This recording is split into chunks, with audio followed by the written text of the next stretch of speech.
안녕하세요. 3년 연애 끝에 얼마 전 결혼을 했는데 결국 이혼을 결심한 30대 여성입니다. 저도 남들처럼 사랑하는 사람과 가정을 꾸리고 저랑 남편 반반씩 닮은 아이를 낳고 그렇게 평범한 가정을 꾸리고 싶었는데 인생이 참으로 쉽지가 않네요.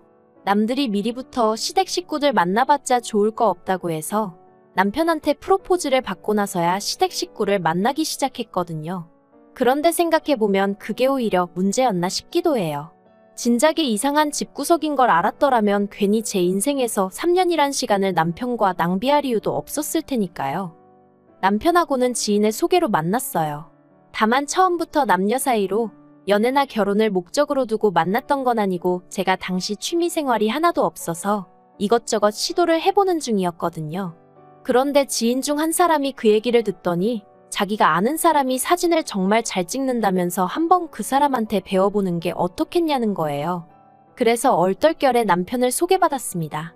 하지만 솔직히 남편의 사진 실력은 제 기대 이하였어요. 못 찍는 건 아니었지만 우와 대단하다 소리가 나올 정도는 아니었거든요. 그런데 사진 실력과는 별개로 남편하고 말이 잘 통했어요. 소위 쿵짝이 잘 맞았다고 해야 할까요? 그래서 사진을 핑계로 남편이 저에게 먼저 데이트 신청을 했고 저는 못 이기는 척 그런 남편과 약속을 잡았죠. 그리고 2달 이후엔 정식으로 사귀는 사이가 되었고요. 사귀는 동안 서로 가족 이야기를 한다거나 그런 일은 거의 없었어요. 사실 남편이나 저나 직장 생활로 바쁘다 보니 일주일에 한두 번 보는 게 전부였고 그 시간도 그다지 긴 건 아니다 보니 서로에게 집중하기 바빴지. 그 외에 관한 것은 그다지 궁금해하지도 묻지도 않았거든요.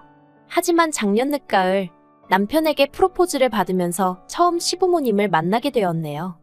시부모님에 대한 첫인상은 솔직히 그다지 좋을 것도 나쁠 것도 없었습니다. 일단 제 스스로가 워낙에 긴장을 많이 했던 탓에 제가 어떻게 보일지 대답은 잘하고 있는 건지 그쪽으로만 신경이 쓰였거든요. 다만 어머님 아버님 2분 사이가 그다지 좋은 것 같지는 않대요. 그리고 역시나 제 예상대로 집에 돌아오는 길에 남편이 말하길 실은 아버님이 젊은 시절 어머님 속을 많이 썩이셨답니다. 사업도 3번이나 망하셨고 그 와중에 바람까지 펴서 어머님이 마음고생을 많이 하셨다는 거예요. 이미 다 지난 과거라며 별일 아니라는 듯 이야기를 하는 남편에게 차마 놀랐다는 반응을 보일 수가 없어 짐짓 저도 그렇구나 하고 아무렇지 않은 척은 했지만 솔직히 당황스러웠던 게 사실이에요.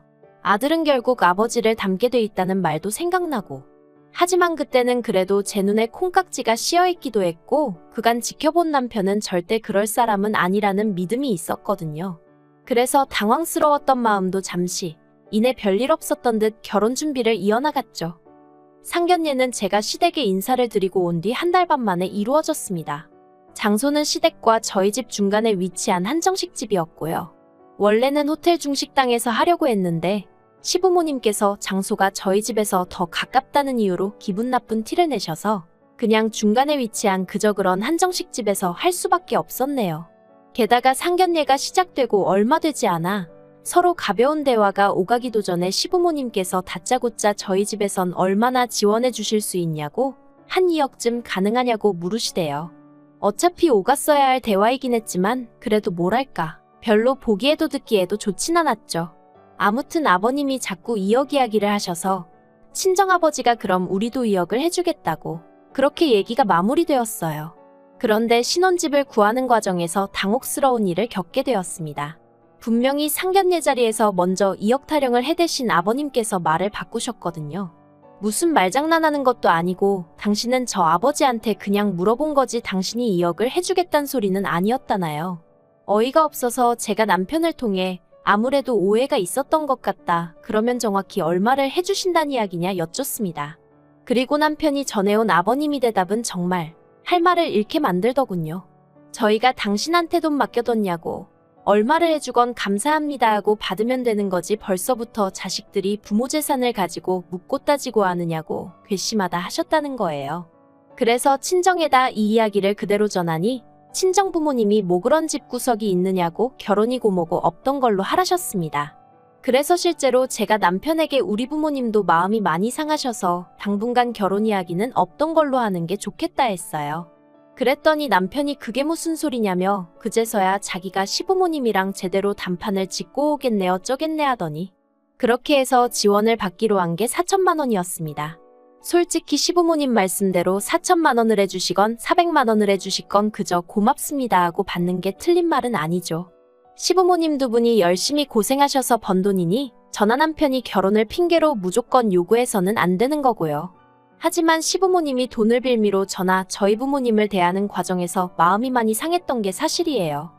그래도 다행이라고 해야 할지 친정 부모님께선 원래 해주신다던 2억 그대로 지원해 주시겠다 하셨습니다. 사위가 얼마나 예뻐서도 아니고 사돈한테 잘 보이자고 그런 건 더더욱 아니고 하나뿐인 딸. 제가 고생하는 게 보기 싫어 해주시는 거라 하셨어요.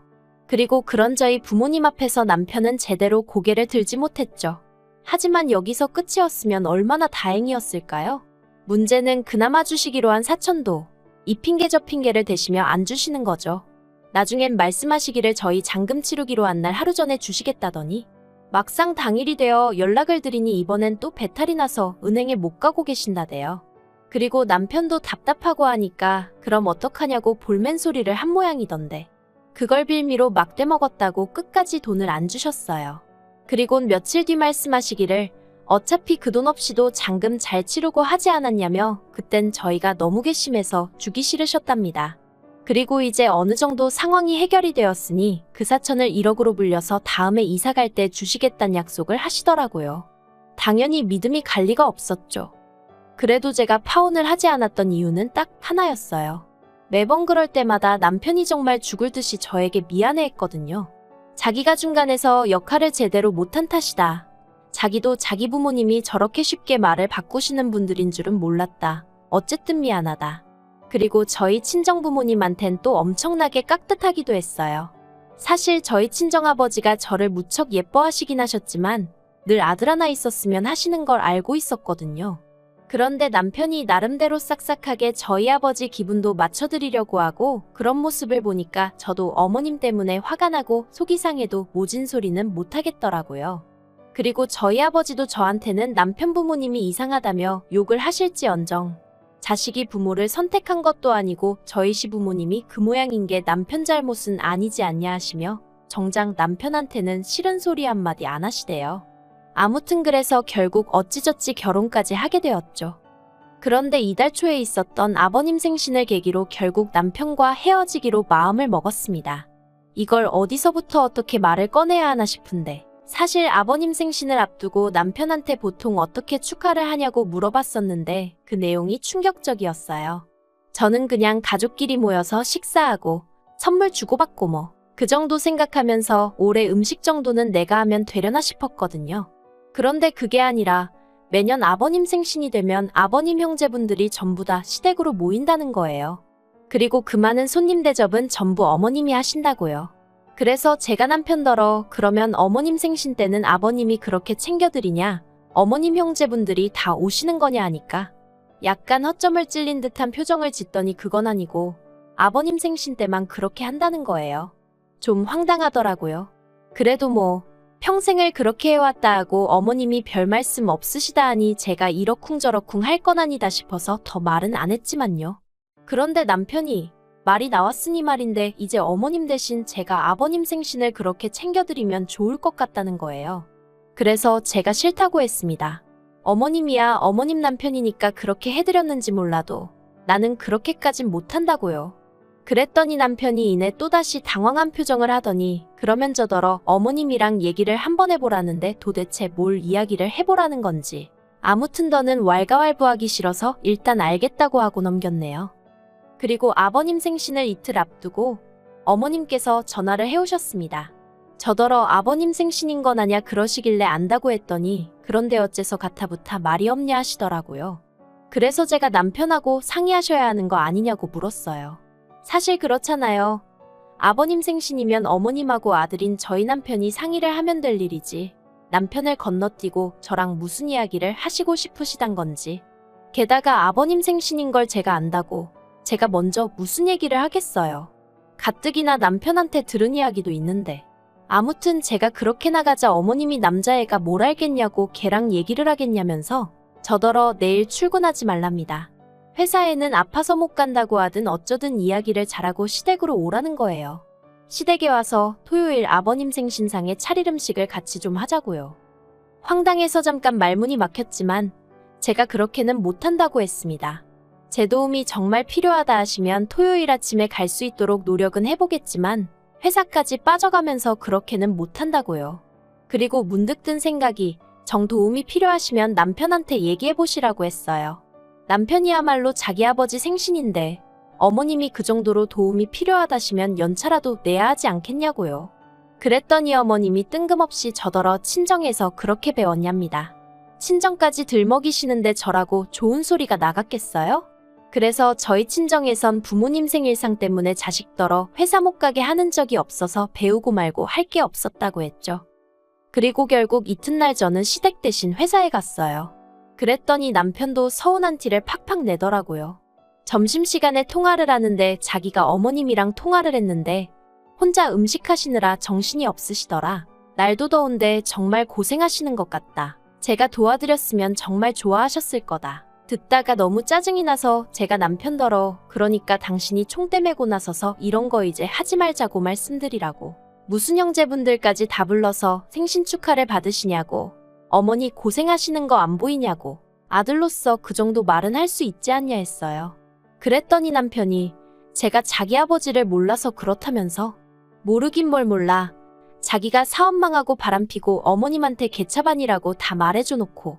물론 그 소리를 입 밖으로 내진 않았지만요. 그리고 아버님 생신당일이었어요. 1시부터 점심 식사라고 하셨지만 그래도 혼자 고생하셨다는 말이 마음에 걸려서 오전 10시쯤 시댁에 도착을 했어요. 그랬더니 어머님이 뭐 이렇게 일찍씩이나 왔냐면서 한껏 빈정거리시대요. 거기서 저도 마음이 많이 상했죠. 그런데 뒤이어 느지막이 기상하신 아버님께서 저를 보시곤 내년부턴 군소리 말고 네가 차려라 하시는 거예요. 그래서 제가 남편을 쳐다봤습니다. 내심 남편이 무슨 말이라도 해주길 바랬거든요. 어제 서로 나눈 얘기도 있었으니까요. 그런데 남편이 자긴 아무것도 모른다는 식으로 먼 산만 보고 있는 게 아니겠어요? 어이가 없어서 아버님한테 저는 못한다고 했습니다. 어머님이야 전업주부시고 아버님 아내니까 이렇게 해주셨는지 몰라도 저는 이렇게 못한다고 대신 생신 때 맛있는 데 모시고 가서 식사 대접하겠다고 했죠. 하지만 이내 말은 똑바로 해놔야지 싶어서 형제분들은 빼고요라고 덧붙였습니다. 까놓고 매해 무슨 잔치 해드릴 일 있나요? 아무튼 저도 마음이 상했지만 저 때문에 어머님 아버님도 마음이 상하신 게 눈에 보이대요. 솔직히 제가 뭘 잘못했다는 생각은 안 들었지만 그래도 어째서인지 죄송스러운 마음이 들긴 했고요. 그래서 그때부턴 나름대로 싹싹하고 빠릿빠릿하게 움직이면서 분위기에 맞춰드리고 있었어요. 그런데 어느덧 아버님 형제분들 오시고 술도 한두 잔 들어가자 아버님이 대뜸 요새 장사치들이 얼마나 돈을 더럽게 버는지 아냐입니다. 장사하는 인간들이 하는 말은 하나 믿을게 못 된다면서 오죽하면 장사꾼 똥은 개도 안 먹는다는 소리를 하시는 거예요. 게다가 뭘 하셨더라. 장사하는 놈들은 돈밖에 몰라서 자식 교육은 나 몰라라 하더라. 내가 아는 누구도 자식 새끼가 싸가지가 있네 없네. 그러면서 슬며시 저를 보시는데 아, 나 들으라고 하시는 말씀이구나 싶은 게 저희 친정부모님이 두 분 다 동대문 상가에서 30년째 장사를 하고 계셨거든요. 그리고 결국 저랑 남편 결혼할 때 시댁에서는 한 푼도 안 해주셨고 저희 친정에서 다 해주셨잖아요. 하지만 맹세컨대 그걸로 저나 저희 부모님이 시부모님한테 생색 한번 제대로 낸 적 없는데 아무튼 그러면서 괜히 이재성 씨를 들먹이셨습니다. 당신들은 뼈대 있는 가문이지만 옛날부터 특이한 성씨들은 죄다 천한성씨라면서 그리고 장사치들이 그 처한성씨를 쓴다는데 제 성씨가 진짜 특이한 성씨거든요. 정말이지. 점점 열이 뻗치는 게 더는 못 참겠더라고요. 그래서 아버님한테 그만 좀 하시라고 한마디 했어요. 그리곤 에라 모르겠다 싶어서 요새도 누가 사람 성씨 따지고 그러냐고. 요샌 다 재산 따지고 인품 본다고. 저도 재산이나 따지고 인품이나 볼 걸 그걸 안 본 게 너무너무 후회가 된다 하곤 뒤도 안 돌아보고 제 집만 챙겨서 뛰쳐나왔습니다. 그러자 남편이 불이 나게 쫓아와서는 그래도 이렇게 가면 어쩌냐면서 앞으로 시부모님을 어떻게 보려고 그러냐대요. 그래서 안 보려고 그런다고 소리를 질렀죠. 내가 너 뭘 보고 결혼한 건지 착하디 착한 마음씨? 그것도 생각해보니 죄다 헛소리라고 아주 그냥 되는 대로 저도 막 내뱉은 것 같아요.